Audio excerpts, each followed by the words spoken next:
네, 함께 기도하겠습니다. 말씀 받기 전에 같이 기도합니다. 하나님께 감사합니다. 오늘 거룩하고 복된 주일 하나님의 백성들이 주의 전에 왔습니다. 이 시간 하나님, 한 주간 우리를 무겁게 했던 모든 생각들 다 내려놓게 해주시고 말씀에 집중하게 해주시고 그저 매주 듣는 말씀이 아니라 오늘 이 말씀을 통해서 하나님의 음성을 듣고 하나님의 계획을 깨달을 수 있도록 역사하여 주옵소서. 특별히 한 주간 무더운 더위 속에 선교의 일정을 마치고 오늘 귀국하는 또 선교팀들과 그 모든 행사를 하나님께서 주관하여 주셔서 안전하게 귀국할 수 있도록 함께하여 주옵소서. 주 예수 그리스도 이름으로 기도합니다. 우리 조금 전에 합독한 사도행전은 성령행전이라고 이렇게 부르기도 합니다. 그러니까 별명이 성령행전이에요. 이유가 있습니다. 왜 그러냐면 사도행전과 누가복음은 저자가 똑같죠. 누가입니다. 저자가. 그래서 누가가 이제 성령의 감동을 받아서 누가복음을 기록을 했는데 그 누가복음에는 예수님의 행적이 나오죠. 그리고 예수님이 십자가에 잡혀서 십자가에 돌아가시고 부활하시고 승천하셔요. 그리고 누가복음은 끝이 납니다. 그런데 그렇게 누가복음이 끝이 났다고 해서 사도들의 다음 이야기가 없는 게 아니잖아요. 복음은 계속됐다고요. 복음의 역사는 지금 이 시간까지도 복음의 역사는 계속됐는데 누가복음은 끝이 났습니다. 그래서 그 다음 이야기를 기록한 것이 사도행전이에요. 그러니까 누가복음의 속편 같이 그렇게 써졌죠. 누가복음의 주인공은 물론 예수님입니다. 그런데 예수님이 누가복음에는 이제 우리 같이 육신을 입으시고 이스라엘 땅 안에서 제자들과 함께 하나님 나라와 예수 그리스도의 복음을 사역을 하셨어요. 그런데 사도행전의 주인공은 누구죠? 사도행전도 주인공은 예수님이에요. 그런데 누가복음의 예수님은 우리처럼 육신을 입으셨으나 사도행전의 예수님은 육신을 입지 않으시고 강림하신 성령으로, 그래서 제자들의 심령 속에서 성령으로 역사하신 것의 기록입니다. 근데 그 기록을 우리가 읽고 배우고 그리고 그 기록을 통해서 은혜를 받으면서 통일한 그 성령께서 우리를 통해서 역사하시기를 간구하는 것입니다. 그래서 사도행전은 굉장히 중요한 그런 신약 성경의 하나죠. 먼저 누가복음 24장 49절을 한번 보겠습니다. 누가복음 24장 49절이요. 볼지어다 내가 내 아버지께서 약속하신 것을 너희에게 보내리니 너희는 위로부터 능력으로 입혀질 때까지 이 성에 머물라 하시니라 그랬습니다. 자, 그러면은 사도행전 1장 4절도 한번 또 볼게요. 사도행전 1장 4절입니다. 사도와 함께 모이사 그들에게 분부하여 이르시되 예루살렘을 떠나지 말고 내게서 들은 바 아버지께서 약속하신 것을 기다리라. 자, 누가복음 24장 49절과 사도행전 1장 4절에서 두 말씀에서 공통적으로 지금 언급되고 있는 그 구절이 있죠. 뭡니까? 아버지께서 약속하신 것. 성령이죠. 그죠? 하나님 아버지께서 제자들에게 약속하셨습니다. 그 성령을. 예. 그래서 그 성령을 기다리라는 거예요. 예루살렘에서. 그런데 우리가 그 당시에 제자들의 정황을 조금만 한번 생각해 보면 이 예수님의 이 명령은 그 쉬운 일이 아니에요. 왜냐하면 예루살렘이 지금 굉장히 그 제자들의 입장에서는 공포스러운 곳이거든요. 왜냐하면 로마의 당국에서 그 사람들의 입장에서 보면 분명히 자기들이 십자가에서 처형을 해서 죽었어요. 예수가. 그런데 그 죽은 예수가 살아났다고 하는 무슨 흉흉한 괴담을 막 퍼뜨린다고 생각을 하고 있는 거예요. 로마 당국에서는. 그리고 그 괴담을 퍼뜨리는 게 누구냐? 그 남아있는 예수의 제자들이라는 거죠. 그러니까 로마 당국은 이 흉흉한 이 소문의 진원지를 없애기 위해서 예수님의 제자들을 체포해서 이번에는 예수님처럼 너희들이 이제 십자가형을 받아야 될 거다. 이렇게 해서 체포령을 내린 상태예요. 그러니까 제자들의 입장에서는 굉장히 공포스럽죠. 예루살렘이. 근데 그뿐 아니라 이 예루살렘이 제자들한테 그렇게 그 편한 곳이 아니에요. 지금 굉장히 불편해요. 요즘 젊은 사람들이 쓰는 말로 흑역사라 그러더라고요. 그게 무슨 소리냐? 예루살렘에서 예수님이 붙잡힐 때 베드로 같은 사람은 3번씩 예수님을 부인했어요. 마태복음을 읽어보니까 그냥 부인한 것도 아니고 예수님을 막 저주하면서 부인했습니다. 그리고 마가복음 같은 데 보면 그 이름이 알려지지 않은 어떤 제자가 혼이불을 두르고 도망하다가 예수님을 체포하는 체포대가 오니까 그 옷을 다 벗고 그리고 도망했다는 기록도 있습니다. 그러니까 이 예루살렘은 제자들에게 정말 수치스럽죠. 그리고 또한 공포스러워요. 그러니까 이 예수님이 예루살렘을 떠나지 마라, 이 성에 머물러라, 아버지의 약속하신 성령을 기다려라. 참 난감한 입장이에요. 예수님의 명령에 따르긴 해야 되겠고, 근데 따르자니 이건 뭐 창피하고 공포스럽고 두렵고 하루라도 거기 있고 싶지 않는단 말이에요. 그런데 예수님은 예루살렘에서 머물면서 아버지의 약속하신 것을 기다리라 그랬더니 제자들이 굉장히 곤욕스럽죠. 그래서 제자들이 아주 좋은 선택을 했어요. 뭐죠?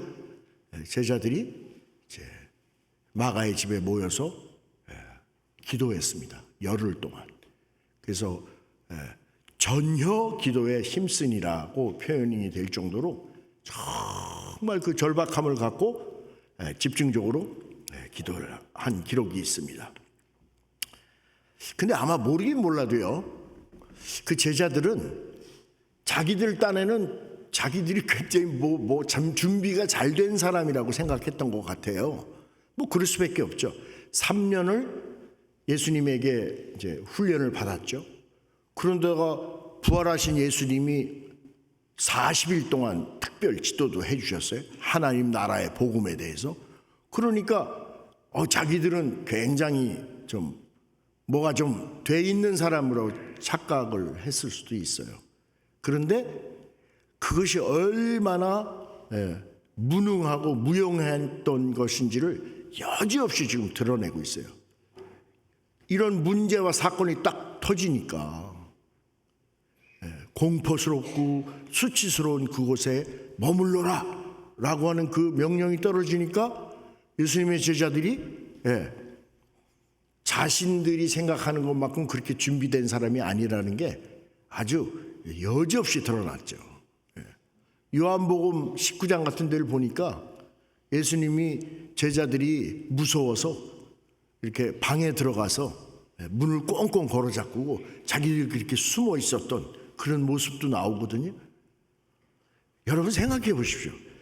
이런 사람들을 데리고 무슨 세상에 복음을 선포하며 증인의 노릇을 할 것이며 뭘 하겠습니까?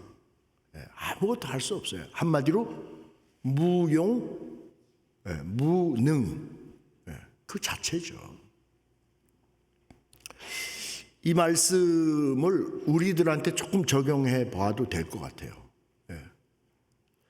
열심히 우리가 교회에 출석하고요. 열심히 오랫동안 신앙생활을 했다 그래도 몰라요. 우리는 알 수가 없습니다. 근데 언제 아냐? 언제 알까요? 살다 보면 예상하지 못했던 문제와 사건과 어떤 일들이 쾅 하고 터지잖아요. 우리 집에. 그죠? 가정에, 직장에, 또는 뭐 질병으로. 그럼 그때 보면 알아요. 그때 보면 내가 어떻게 반응하는지, 지금까지 배우고 알게 된 복음의 능력으로 반응하는지, 아니면 옛날에 구원받지 못한 상태에 살던 그 모습으로 반응하는지, 그걸 보면 성령에 충만한 사람인지 아닌지가 금방 나타나죠. 어쨌든 하나님 입장에서는 이런 무능한 제자들을 데리고 하나님 나라의 복음을 맡길 수가 없었던 거예요. 그래서 약속하신 성령을 기다리라고 하셨던 거고, 다행스럽게 제자들이 그 절박함을 가지고 하나님의 성령을 받기 위해서 기도했습니다. 그리고 마침내 오순절 날이 이름에 그 약속하시고 그 기다렸던 성령이 오신 겁니다. 요한계시록 3장 14절 말씀을 한번 소개를 하겠습니다. 라오디게아 교회에 대해서 예수님이 언급하시는데요. 제가 읽겠습니다. 라오디아 교회 사자들에게 편지하라. 아멘이시오. 충성되고 참된 증인이시오. 하나님의 창조의 근본이신 이가 이르시되 내가 네 행위를 아노니 내가 차지도 아니하고 뜨겁지도 아니하도다. 네가 차든지 뜨겁든지 하기를 원하노라. 네가 이같이 미지근하여 뜨겁지도 아니하고 차지도 아니하니 내 입에서 너를 토하여 버리리라.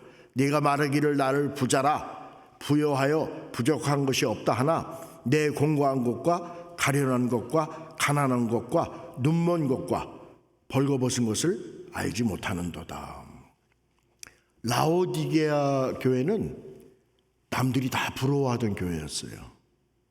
왜냐하면 돈이 많았거든요. 세상에서 뭐니 해도 머니가 많으면 다른 사람들의 부러움을 받잖아요. 그런데 예수님의 진단은 정말 놀랍죠. 뭐라 그러죠? 예수님, 내 입에서 너를 토하여 버린다는 거예요.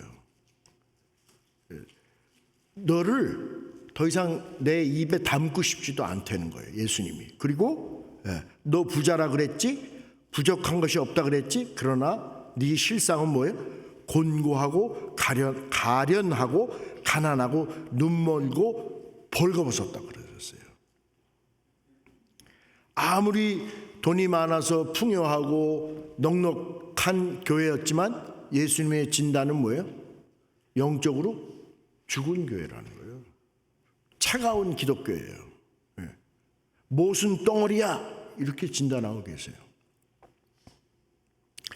만약에 예수님이 우리들 자신을, 저와 여러분을 다 포함해서 우리들을 이렇게 진단하시면 큰일이죠. 그렇죠? 뭐 어쩌다가 천국은 가겠지만 그 무슨 상급이 있겠어요. 그리고 우리가 뭐 목사로, 때로는 뭐 장로님으로, 때로는 무슨 다른 직분자로 교회에서 멋있게 일은 하지만 그건 자기 생각이고, 예수님이 너는 차가운 기독교야, 너는 모순 덩어리야 라고 진단하면 그거 어떡하겠어요? 그렇죠? 근데 왜 라오디게아 교회에게 예수님이 이런 진단을 하셨죠? 하나가 없어서 그래요. 그게 뭐죠? 성령 세례, 성령 충만이 없었습니다. 우리도 마찬가지예요.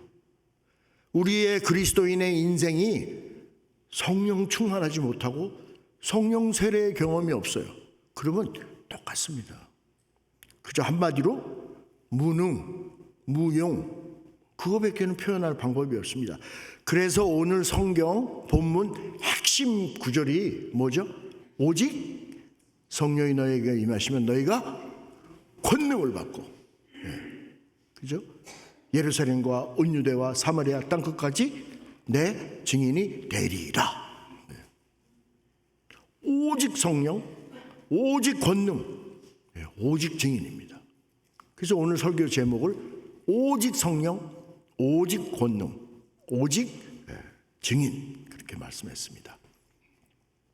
한 구절을 더 이렇게 소개하겠습니다. 이사야서 11장 1절에서 2절 말씀 소개하겠습니다. 이사야서입니다.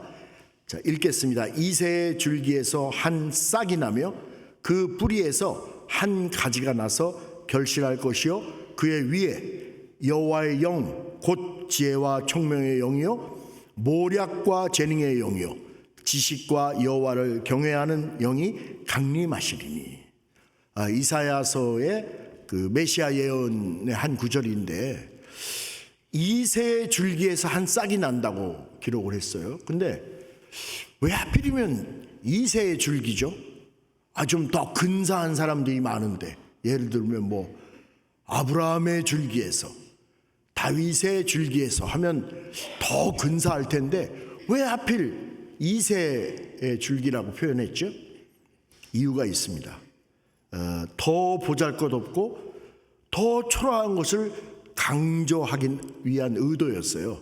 자, 마태복음 1장 5절에 보면 예수님의 족보가 쭉 나오잖아요. 누가 누구를 낳고 누가 누구를 낳고 할 때, 그때 살몬이라는 사람이 살몬과 아합의 사이에서 보아스라는 사람이 나와요. 룻기에 나오는 그 보아스죠. 그리고 보아스가 룻과의 사이에서 또 오벳을 낳습니다. 그리고 오벳이 아까 말씀드린 이새를 낳는 거예요. 그러니까 이 룻이 우리가 알다시피 모압 여인이잖아요. 모압 여인.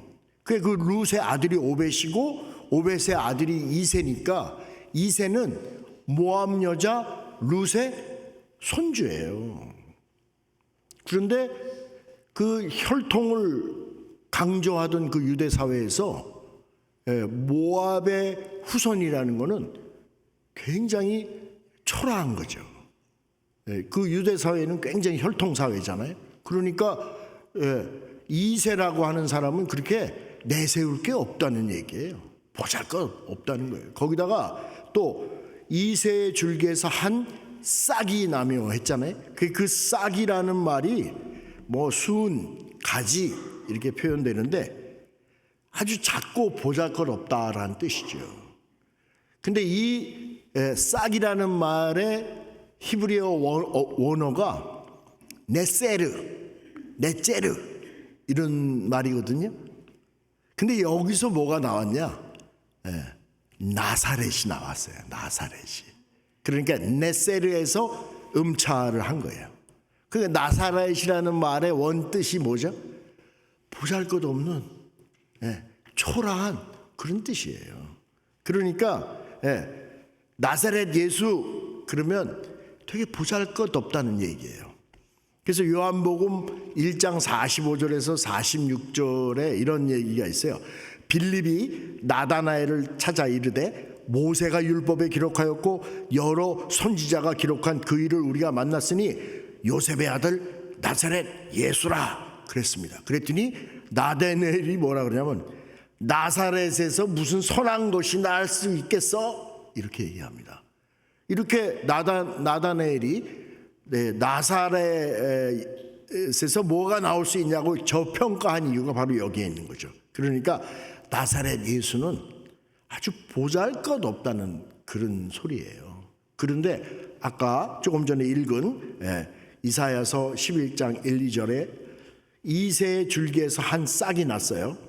그래서 그 뿌리가 한 가지가 나서 결실을 할 텐데 그의 위에 여호와의 영 곧 지혜와 총명의 영 모략과 재능의 영 지식과 여호와를 경외하는 영이 강림하시리니.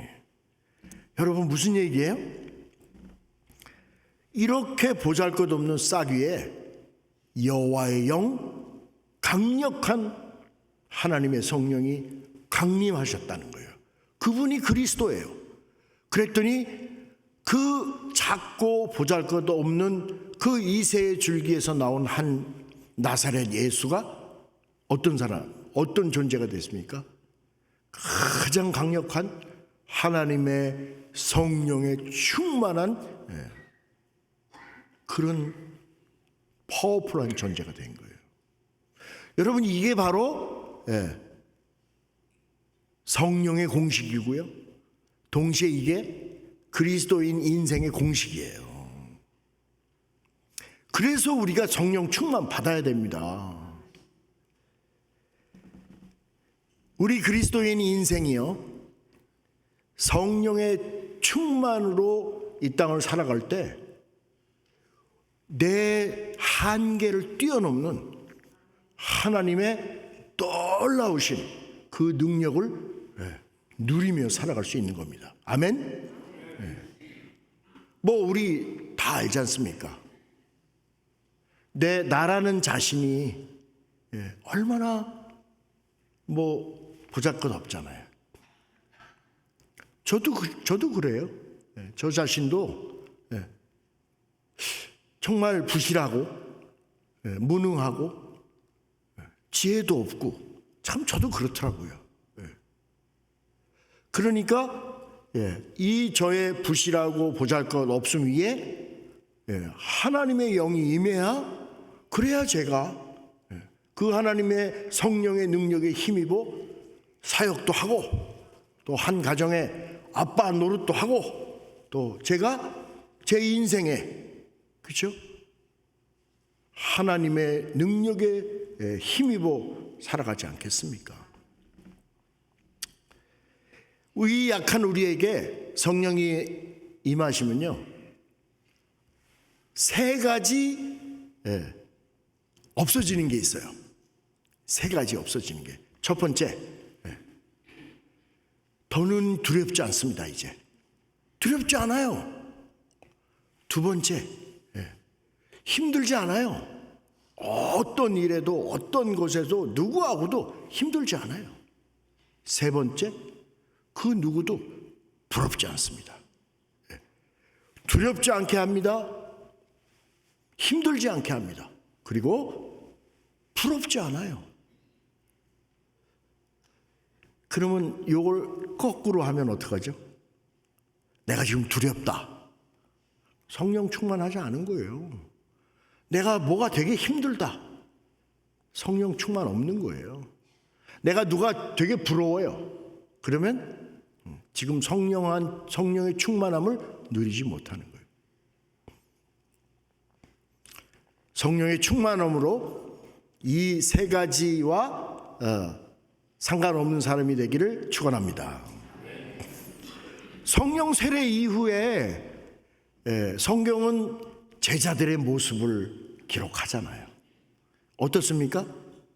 그냥 죽을까 봐, 로마에게 잡힐까 봐 무서워서 덜덜 떨던 제자들이 굉장히 아주 담대한 사람이 됐잖아요. 하나님 앞에서 하나님 말씀 듣는 것과 너희들 말 듣는 것과 어떤 것이 옳으냐 막 이렇게 죽음도 불사해요. 그리고 그 가난한 다 갈릴리 어부 출신들이잖아요. 그런데 이 사람들이 설교를 하면 3,000명 5,000명이 막 돌아와요. 그랬더니 뭐라 그래요? 학문 없는 범인인 줄 알았던 이 자들이 어떻게 이렇게 지혜로운가 이러잖아요. 어떻게 지혜로워요? 성령의 능력으로 지혜의 영이 임해서 지혜로운 겁니다. 아멘. 예. 그게 남 얘기가 아니에요, 여러분. 예. 성령의 충만함을 주시면 지혜의 충만함이 따라오게 돼 있습니다. 그래서 성령 충만이 그리스도인 인생의 답입니다. 그것만이 우리의 답이에요.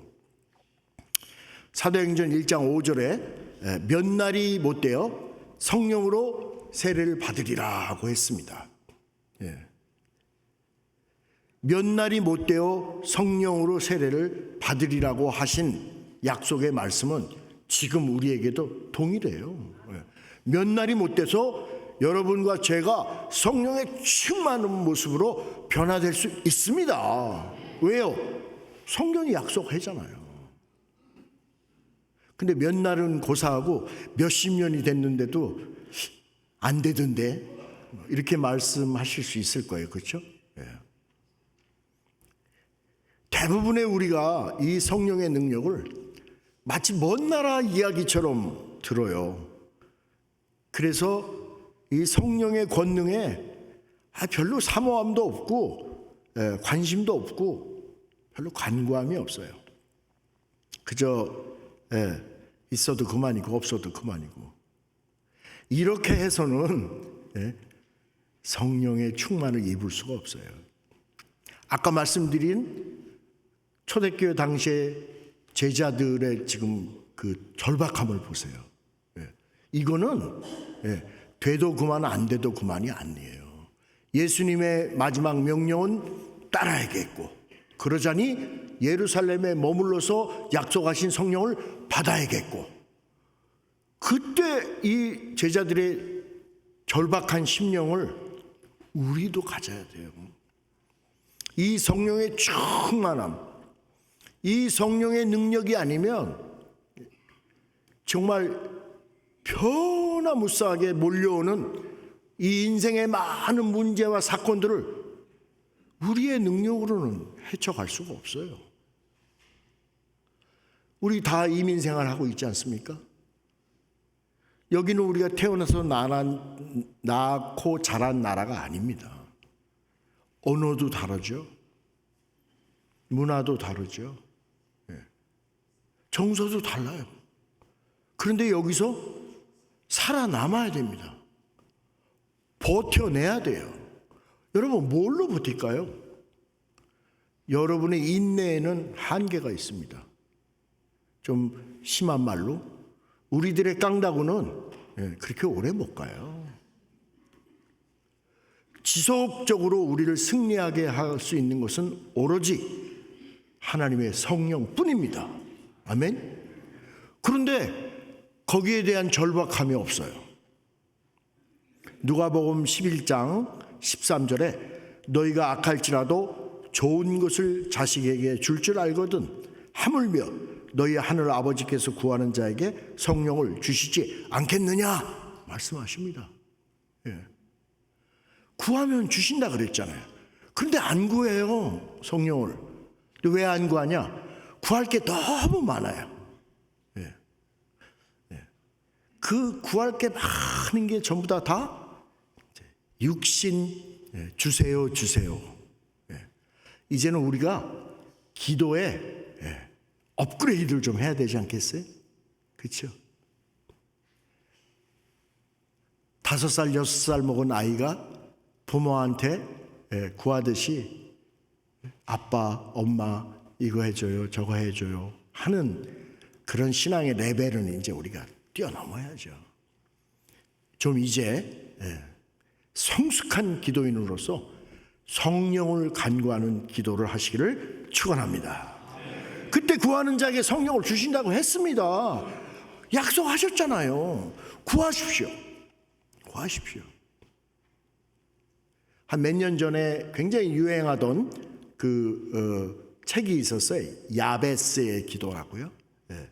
그 야베스라는 사람이 태어날 때 굉장히 불행하게 태어난 것 같아요. 왜냐하면 유대인들은 다 아버지가 이름을 줬는데 그 엄마가 이름을 줬어요. 근데 그 야베스라고 하는 이름의 그 뜻이 뭐냐면 고통이에요. 고통. 고난, 고통. 그 야베스가 남자니까 미스터 페인이에요.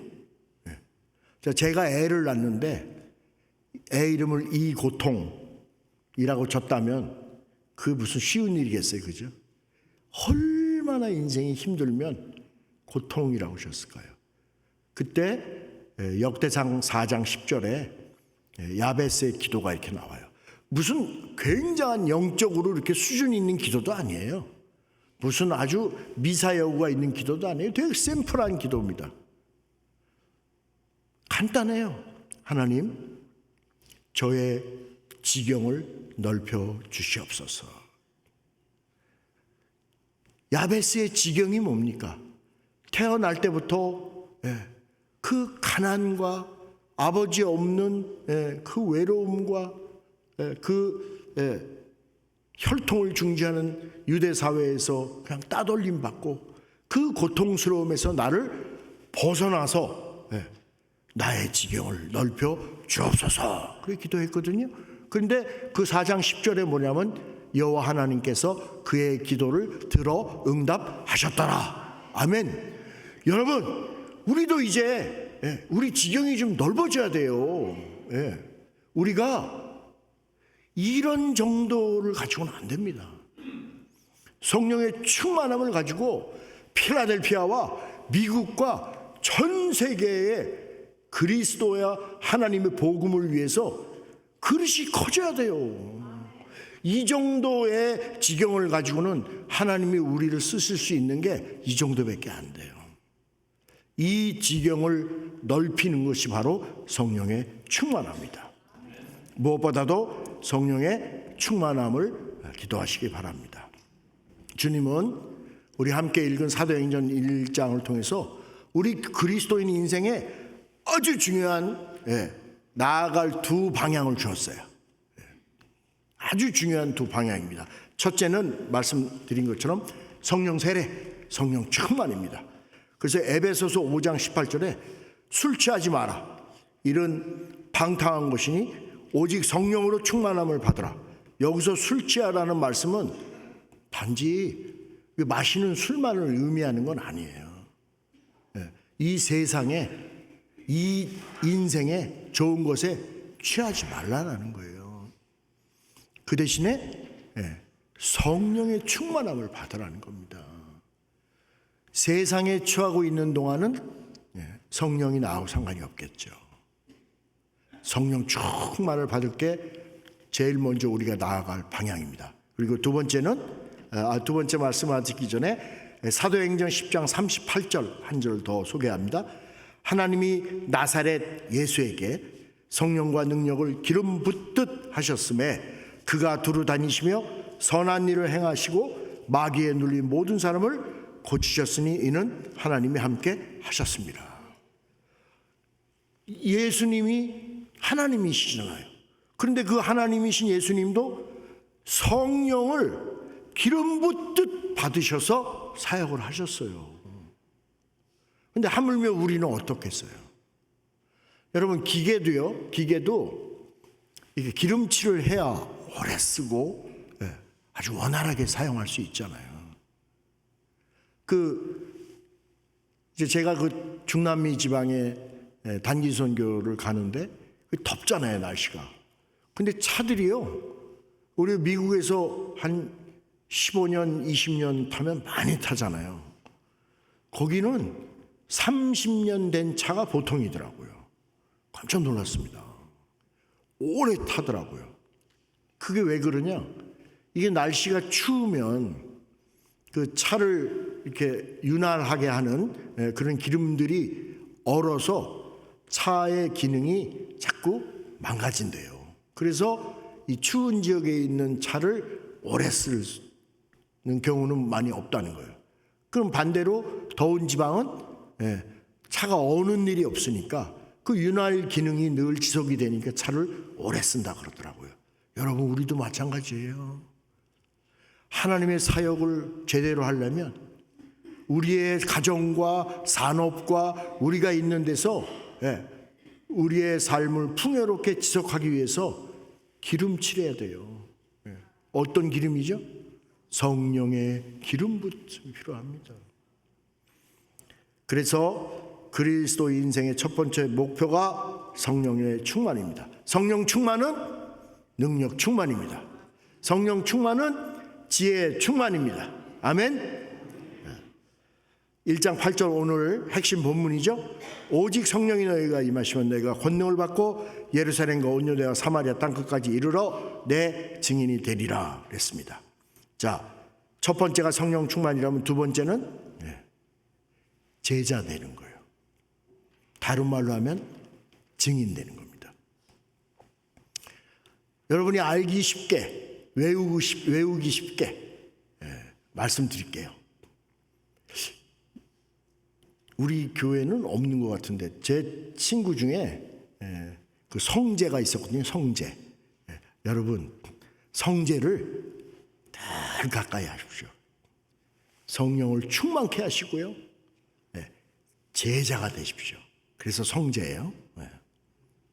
여러분 두 번째 우리의 가는 방향이 바로 제자입니다. 내가 먼저 제자가 돼야 돼요. 그리스도에. 제자는 어떤 사람이죠? 스승을 따라가는 사람이에요. 제자는 스승을 닮는 사람이에요. 제자는 스승의 길을 걷는 사람이에요. 우리가 제자가 돼야 돼요. 그래야 다른 사람에게 이 제자의 길로 초청할 수 있어요. 내가 제자가 아닌데 어떻게 다른 사람을 제자로 초청할 수 있겠어요? 내가 제자가 돼야 증인이 될 수 있는 것입니다.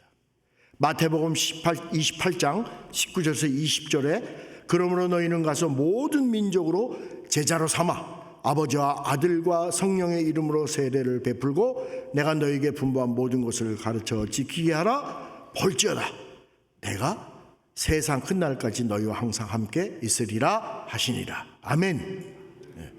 모든 민족으로 제자를 삼으려면 내가 먼저 제자가 돼야죠. 그죠? 내가 먼저 그리스도께서 살아오신 그 삶을 따라야죠. 내가 먼저 그리스도의 말씀을 스승님의 말씀으로 믿고 말씀을 붙잡고 살아야죠. 그래서 두 번째 방향은 제자 되는 겁니다. 성제, 성령의 충만함을 입으십시오. 제자가 되십시오.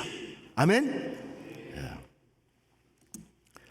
끝으로 성령 충만에 대해서 예를 좀 들어드리겠습니다.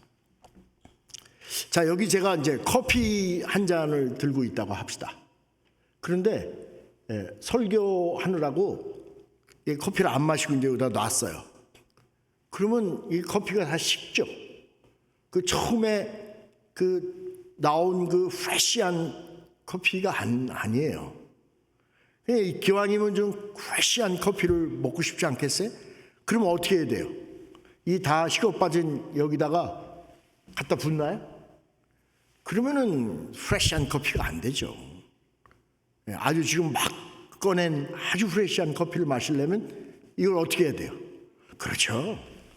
과감하게 버려버려야죠. 그리고 여기다가 새롭게 따라야죠. 성령으로 채워야죠. 커피로 채워야죠. 그래야 프레시한 커피가 충만케 되는 거예요.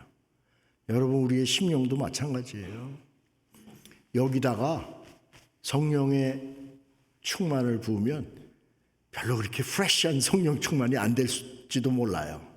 왜냐하면 우리 안에 뭐가 많거든요. 우리 안에 이것들 다 비워내야 돼요. 내버려야 돼요. 그걸 어려운 말로 뭐라 그러죠? 회개라 그래요. 회개. 후회하고 개선하는 거예요. 회개, 후회하고 개선하는 거예요. 근데 개선은 안 하고 후회만 해. 그래서 회를 좋아하나 봐요. 여러분 회만 좋아하시면 안 돼요. 개도 좋아하셔야 돼요. 후회하고 개선해야 돼요. 내 삶에 성령이 합해져서 마땅치 않은 것들이 뭔지를 나는 다 알잖아요. 내가 늘 저지르는 실수, 부족함, 내가 잘 못하는 것들 알잖아요. 마땅치 않은 거 과감하게 버리셔야 합니다. 그리고 그 마땅치 않은 것들이 다시는 나를 범하지 못하게 성령의 충만함을 유지하셔야 돼요.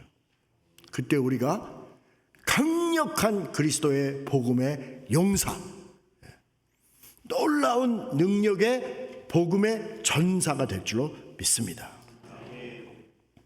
우리 심령안에 성령으로 간구하게 채워지기를, 심령으로 채워지기를 간구하겠습니다. 그리고 그 성령의 충만함을 간구하는 심령으로 찬양을 드리고 말씀을 맡겠습니다. 한번 우리 자리에서 한번 다 일어나실까요? 다 일어나셔서 184장을 함께 찬양하겠습니다.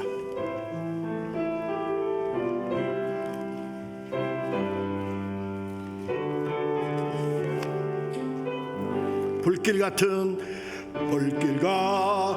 성령 간구하는 우리에게 지금 강림하셔서 영광 보여주셔. 성령이여 임하사, 성령이여 임하사 우리 영의 소원을 만족하게 하소서.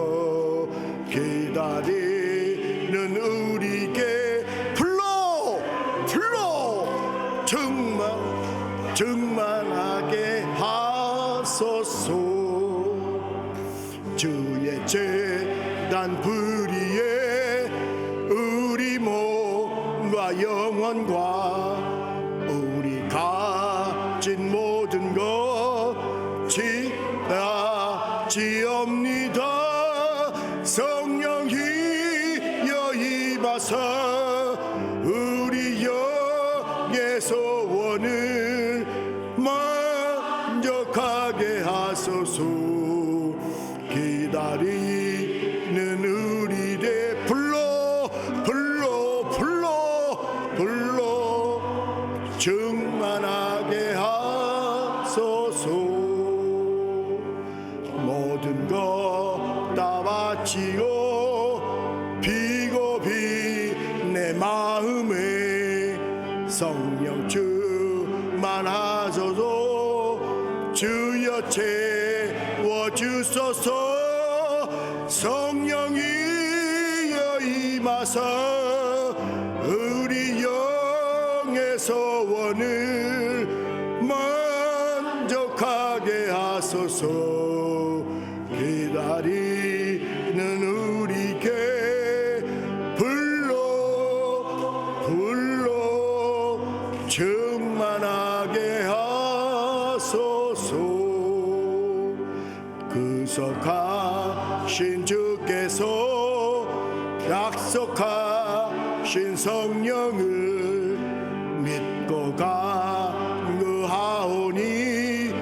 지금 내려주소서. 성령이여 임하사 우리 영의 소원을 만족하게 하소서. 기다리는 우리에게 불러 충만하게 하소서.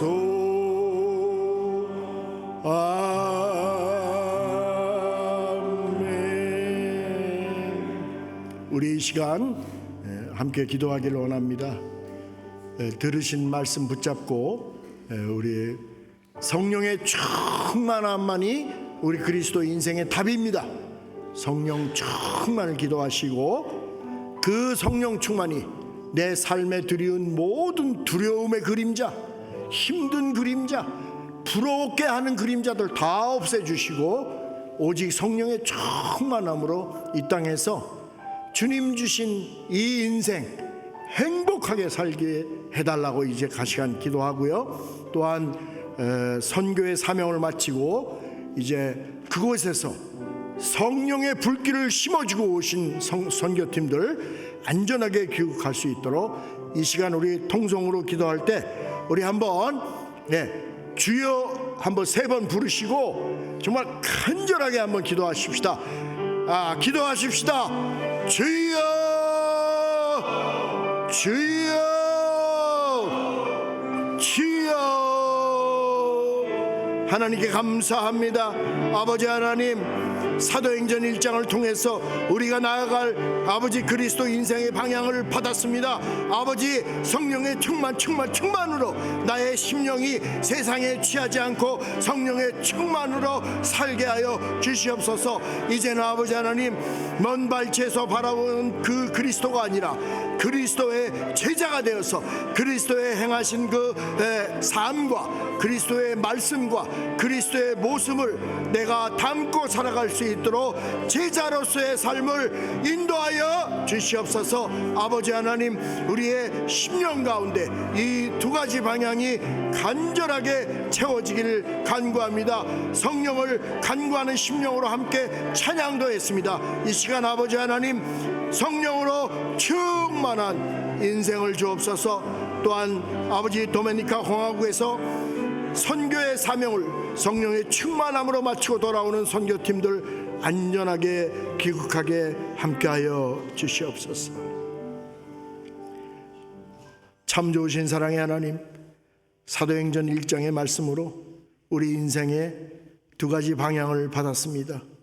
무엇보다도 성령의 충만한 인생이 되게 하여 주시옵소서. 성령의 공식이, 그리스도의 공식이 내 인생의 공식이 되어서 더 이상 두렵지, 더 이상 힘들지, 더 이상 부러워하지 않는 행복한 인생으로 살 수 있도록 우리의 가정에, 내가 하는 사업에, 또 주님의 몸된 교회에 성령으로 충만케 하여 주시옵소서. 아버지 하나님, 지금까지 좀 먼 발치에서 바라본 그런 그리스도의 말씀이었다면 이제 돌아서길 원합니다.